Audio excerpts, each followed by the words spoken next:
Making their mark now on BBC Two as graffiti becomes the new urban warfare. First Sight tracks down taggers.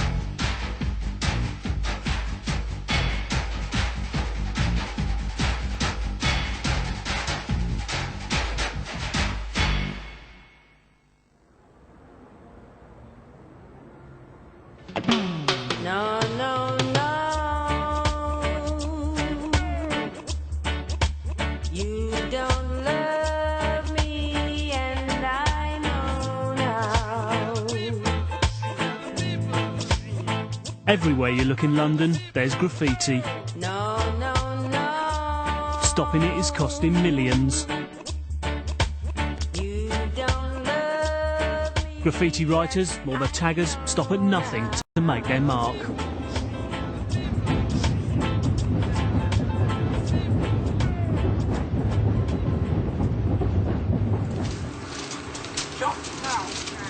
This train's about to leave.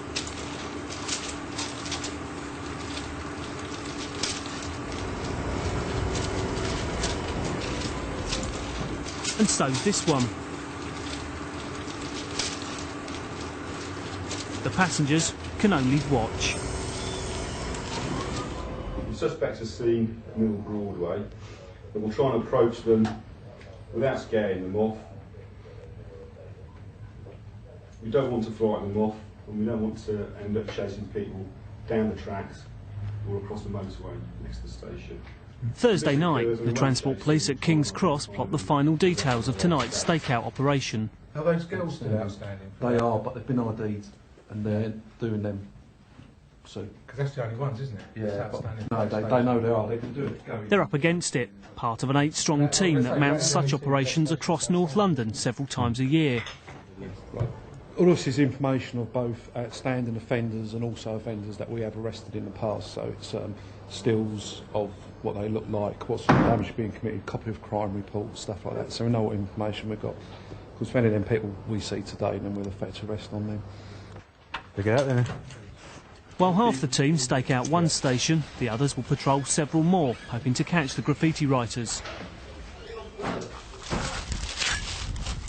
Across London, the taggers are already out. They all use a name, their tag, to identify their handiwork. Funk. I like doing trains, basically, any type of trains. I like Bimbo and I like going out painting track sides. Genius, BBS, and I like to bomb tubes. I've been doing it since I was about 10 years old. My house used to back onto the railway tracks, and like them times they're like tubes, but they were getting like hit all the time, pieces going on them and all that, and I just got turned on by that basically. Once you start, you can't stop. You know what I mean? It's like you just got to get your bomb up everywhere. You've got to be up there. You've got to get out there. Everyone's got to see you. Like you can't go anywhere without like just getting on a train. Is like, you know what I mean? You could just see graff everywhere. It is addictive. You can't get out. It's a fame thing in a way.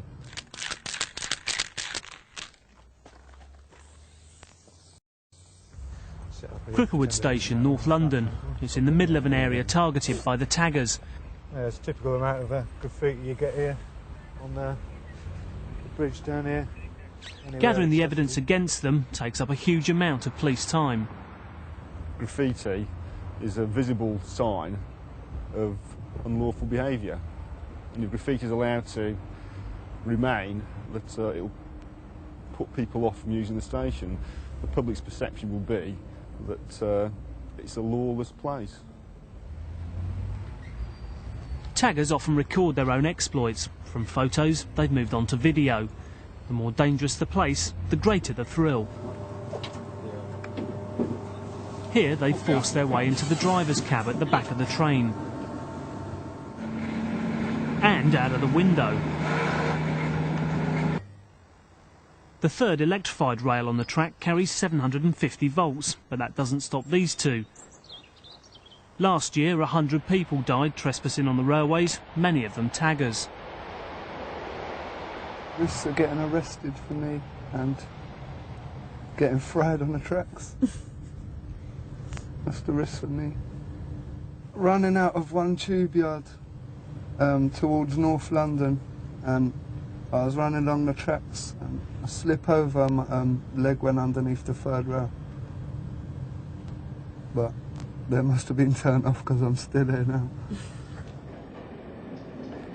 I was going out to do some bombing, basically.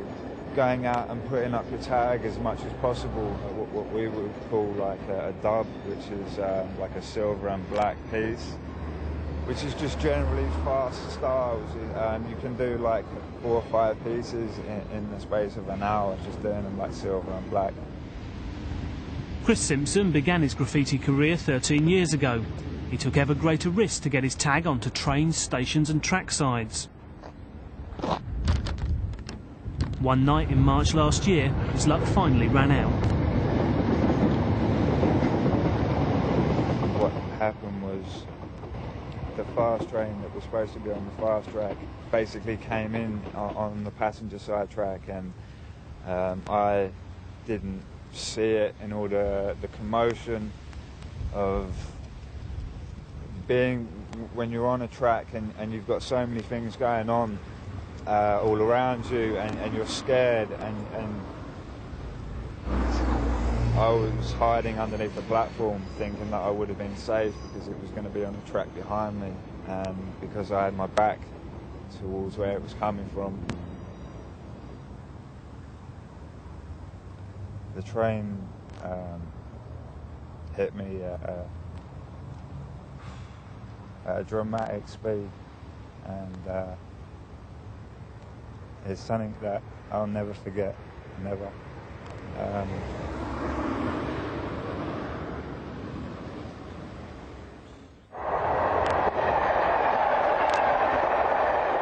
The train was 15 cars, and it basically smashed me against the side of a train and a solid brick wall on the platform, and it ripped my arm off, cracked all my ribs, punctured my lung, broke my shoulder. I had severe bruising, and I've got like burns all right my back. I've got a hole in my back.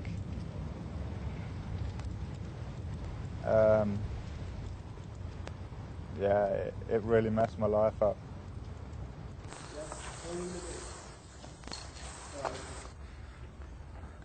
On Crickerwood Station, the Transport Police spot some likely lads.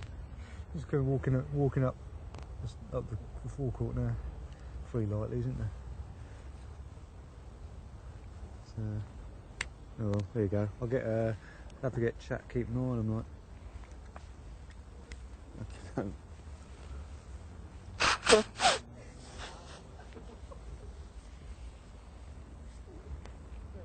We've just been on the platform at the station. We've seen a group of lads that fit the general description of people that commit these offences. They might be perfectly innocent, but they've seen us on the platform, they've seen you, so now we're just going to sit at the back. Experience shows that the taggers' favourite part of the station to draw their tags is the white painted wall at the end of the shelter, which we can see from here. So we'll just give it 10 minutes and see if anything happens. The boys take the next train, so the officers head through North London towards the stakeout at Mill Hill. We get people tagging from all sections of society. As far as the social profile goes, the organised gangs that commit the large mural type graffiti tend to be from quite a large social background, from youths who come from professional families right the way down. Joe and Nick are here to buy the latest creations for their new shop. I mean, we've got to be really careful because I think a lot of them can look a bit big. If you look at them and say... They're buying from Ben. Like that, you could say, right, realistically, I'm looking at buying 10 T-shirts. He hopes the T-shirt business will help him kick the graffiti habit. These kind of sizes, and then we'll make them for you. Okay. That's the kind of thing.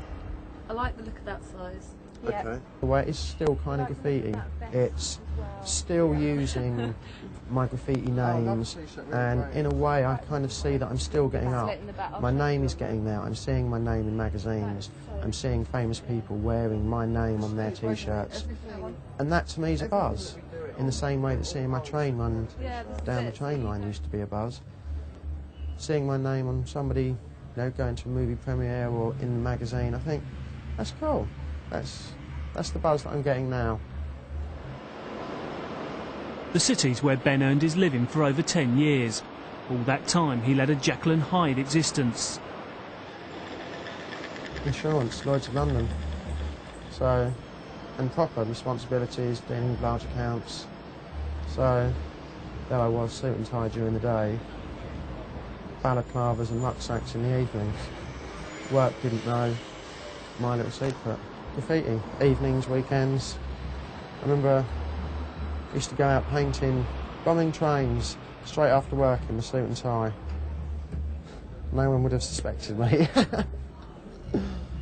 So, not your average little shell toe, fat laces, b-boy character. Ben's been fined over £1,000 and he's had 180 hours community service for graffiti offences. He's stopped tagging now, but for those still at it, he thinks the punishments just make the graffiti war more intense. If you've been to prison for graffiti, if you know next time you get caught, you're going back to prison, so what? If you're that kind of person that doesn't mind spending 3 months, 6 months in prison, then so what? You've got nothing to lose. So all you're going to do is just make yourself the biggest nuisance and, you know, start a kind of personal war against British Transport Police. And, you know, not do things for the art, not do things because, you know, you're enjoying doing it. It's because it's a spiteful war against the people that are trying to send you to prison. In this war, the trains are the prize targets. And graffiti's costing the rail companies well over £5 million a year.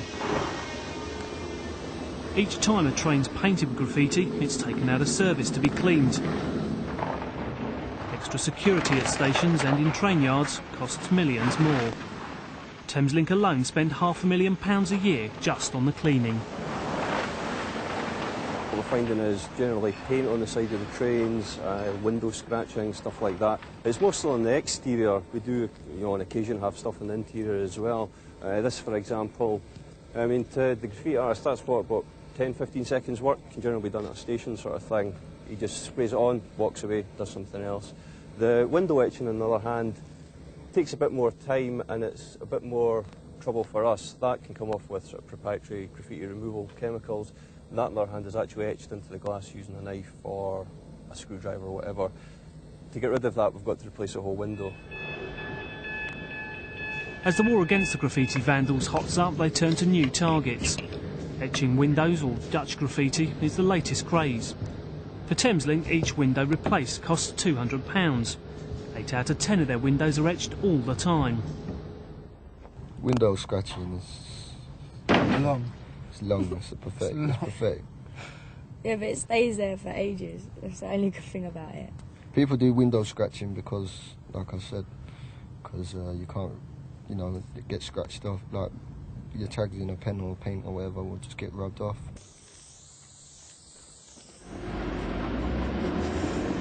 In South London, Railtrack have their own full-time squad cleaning the bridges and the track sides. But now the cleaners can't keep pace with the taggers.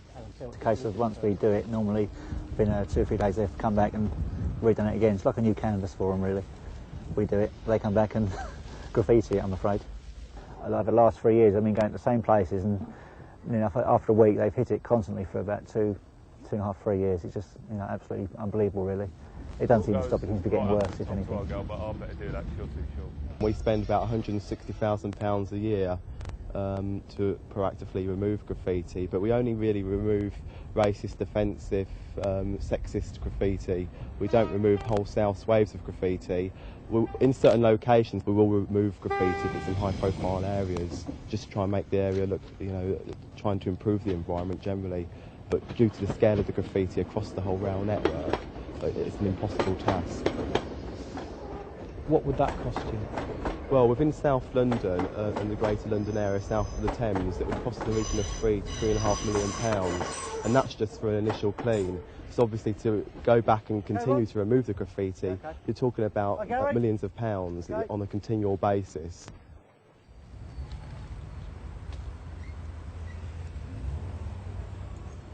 What you're doing is committing a crime. Do you think that there might be any victims of that crime? It's not really hurting anyone, apart Only from... if it's on their property. Exactly. Like, if it's on someone's house, then there is a victim. But And if it's like along a railway bridge, then there's no victim. Yeah, like I wouldn't go and spray someone's like in some middle class area. Do you know what I mean? Like down some nice street. I wouldn't just go and spray someone's wall. Do you know what I mean? Because I wouldn't like it done to me. Or... Yeah, no I one wouldn't. does I would that. never do nothing like that. Do you know what I mean? That's mindless. That's mindless. There's a certain art to what we do. To get me.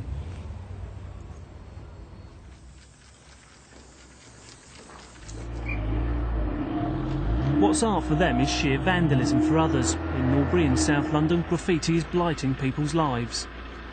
Well, it started about over a year ago, but it's gradually got worse. When they first did it, it was fairly faint, but in the last month or so, it's got a bit more. What I'm worried about is extending in other ways. For example, the side of a house in the opposite turning has already got graffiti on it, and that's an ordinary house.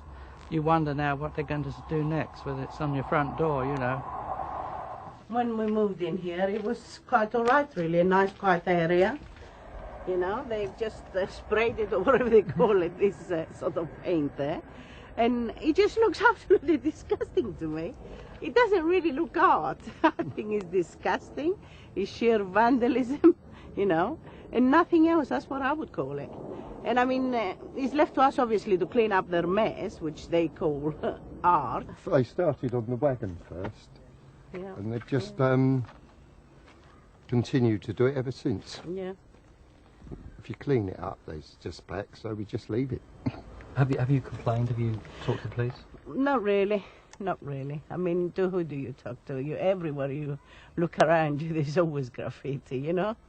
And I don't honestly think the police could do anything about it. They probably are more interested for other crimes, you know, than graffiti. Over in Acton in West London, one police officer is making it his own personal mission to tackle graffiti crime. When a shop closes and is desolate, for example, like this one on the corner here, what you find is a proliferation of graffiti, or what we call tagging. Again, for example, on my right here, when you get a shop that's closed, the taggers will come along and they will cover it, and it will remain because nobody's there to tidy it up. And I'm driving under this bridge here, and it's a really popular bridge because the braver you are, the closer you get to the centre of the bridge. Now look, Comer up there, he's really brave. All the others at the side of the bridge have obviously hung off the edges, whereas one's got right into the middle, and that would be good for him to do that in his peer group. Inspector Honey is trying to galvanise the whole community here to squeeze the taggers out. Hi Frank, how you doing? You well? All right. So I popped out today. You've got some, obviously got some graffiti problems outside. Can you show us outside, see the problems you've got, and I'd like to discuss with you what we're going to try and do about them, yeah? Surely, yeah. Come show us. Surely, yeah.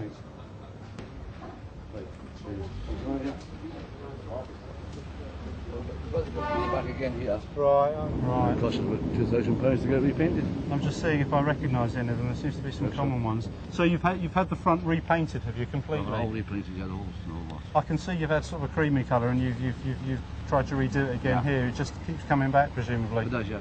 It's atrocious all the way around. It's disgusting. I mean, how long has this been going on, for example? Well, it's been the last year, at least, yeah. The nature of taggers, as you know, is to stake their claim. Oh yeah, yeah. And if they know, well, I'm not going to paint I'm not going to tag the Albion, because next morning he's going to be out there with his paintbrush, then I won't do it. So yeah. And the idea, if you could do that the whole street, then we should be laughing.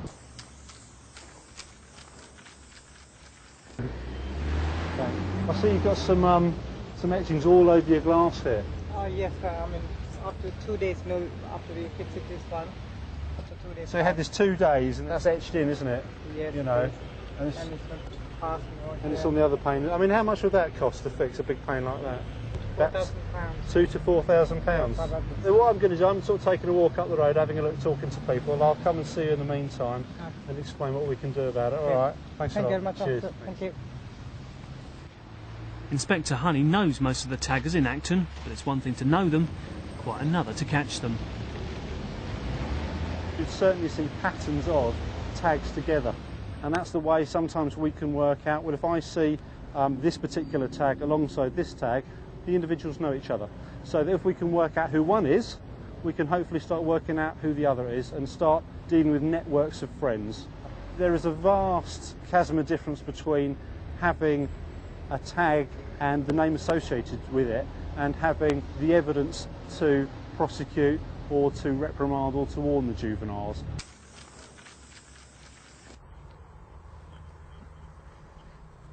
Okay. The police have to catch the vandals red-handed, but at Mill Hill so far it's been a very quiet night. Sergeant Bardsley's found evidence of an attempted break-in at the ticket office. It looks as if there might have been, or somebody might have been trying to pull something out from the underneath the shutter there. I was going to do characters in there. Across London, many local councils have decided, if you can't beat them, then bring in Youth Action 2000. Don't know yet. Darren is looking for inspiration to graffiti a pavilion in Eden Park. It's all above board and keeps the taggers off the railways. I'm finding anything. I mean, because it's a side, we're doing it where the houses, like, and the public can view it. I think it's something to do constructive that they can like relate to, you know, rather than doing like some mad kind of like graffiti style characters like buckle belts and like guns and stuff, which is like a normal thing, but something they can relate to, you know. Everyone knows comic style, and basically I'm too lazy to draw my own stuff, so I just copy it. Alright, there's nothing in here, so I'm just going to go for it. Okay. Darren's legal graffiti is becoming commonplace on shop shutters and stations across London. He knows graffiti writers seldom deface their own artwork, and he's keeping the nuisance graffiti at bay. There are a lot of writers and also a lot of the local kids in the area that would love to try and do stuff like this, you know, and all they can do at the moment is just like do the tagging form, which is pretty cool, but at the end of the day they would love to do like pieces, you know, which is like what it's all about. You can't tag all your life, you can, but at the same time you should do something more constructive with your art, do you know what I mean? If you're going to waste your life doing graffiti, you might as well do something good out of it. Taggers seldom mend their ways. 3 out of 4 graffiti offenders commit the crime again. I think it's personally worse than drugs. If you're a young person starting to do graffiti, it's worse than taking drugs. A kid can take drugs for the first time and get hooked and really like it, but has to wait until they've got that money to go and get that drug again. Drugs nowadays must cost from £5 to £15. For a young kid, that's a lot of money. But with graffiti, they can do it once and do it again 5 minutes later. The cans talk to you when you walk past the shop. They tell you to come in and have a look what's in there. Got to be good at tagging to be any good, do you know what I mean? Can't be going around like writing some scribble. Outsiders would look at it as scribble, but graffiti writers, that's all you really want people to know, do you know what I mean? It's just a culture, isn't it? An addictive culture. What would stop you doing it? Is there anything that would be a deterrent that would stop you doing it? That's nothing. I've had attendance centre, £5 fine, things like that really. But this was all when I was younger, so they couldn't really do nothing to me really. Never been to jail for that. I think prison would stop you. Nah. I've been to prison for other things and it ain't stopped me for them, so.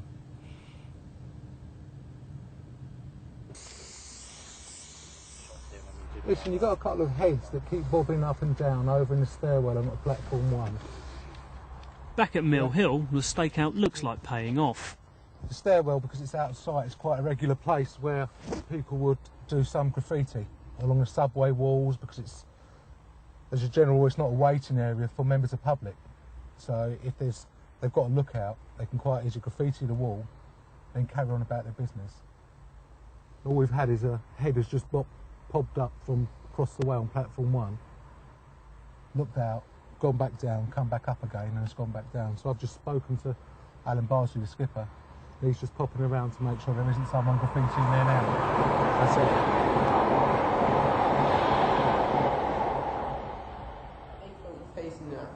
Yeah, that's PS2491 up at Middle Broadway at the moment. Can I have a person check, please? Does it say what he's known for? way up there. Okay, thanks a lot. Cheers, bye. Bye now. I'll go now. Got a caution for shoplifting. Yeah. When was that? Can't remember. Don't hang around the station. I'm waiting for my friend to go. I'm allowed to. Okay, wait for him outside then, alright? There's a lot of offences committed here. There's a lot of graffiti. You're hanging around with the group. Some of the group we know for committing graffiti. Alright? If you hang around like that, then you're going to get into trouble with the police. Alright? If you're going to wait for somebody, wait for him down the bottom of the stairs. Alright? Alright, Matthew? Off you go. There's a group of youths hanging around in this booking hall. They were basically messing about. One of them is a person we've previously dealt with for graffiti. So as a result of that, we've just had a few words with them. They haven't committed any offences on this occasion, but we've given them a warning and sent them on their way. So it's a problem that's grown more so in recent times. So it's not a problem. Like, you've always had some form of graffiti, be it like football slogans painted on walls, you know, years ago. But it's never been to the scale that you've got it now. You know, or we have seen in the last couple of years. So why has it changed and why is it increasing? I don't know the answers to them questions, but that's what we've got to do with. In the end, they're criminals. They're breaking the law. You know, it's our job to investigate crime and put these people before the court, and we will do. Oh, well, chaps, unfortunately that was a slow one. Have you got any thoughts on it, Dick?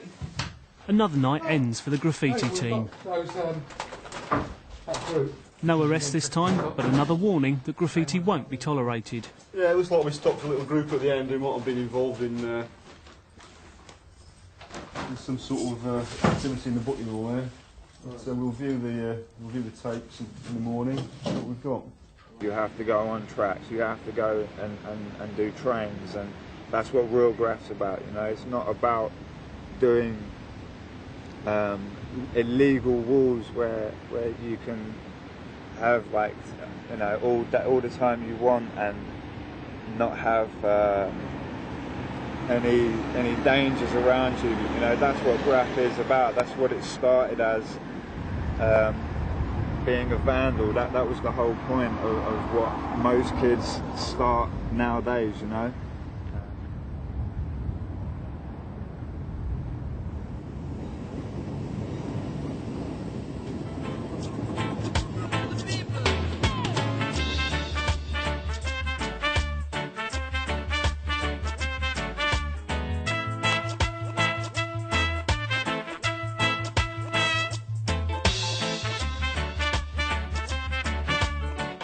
C, U, L, and the T, this is cult.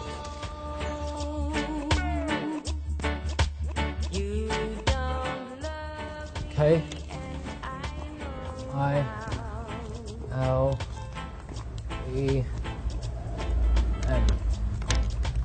Kill him.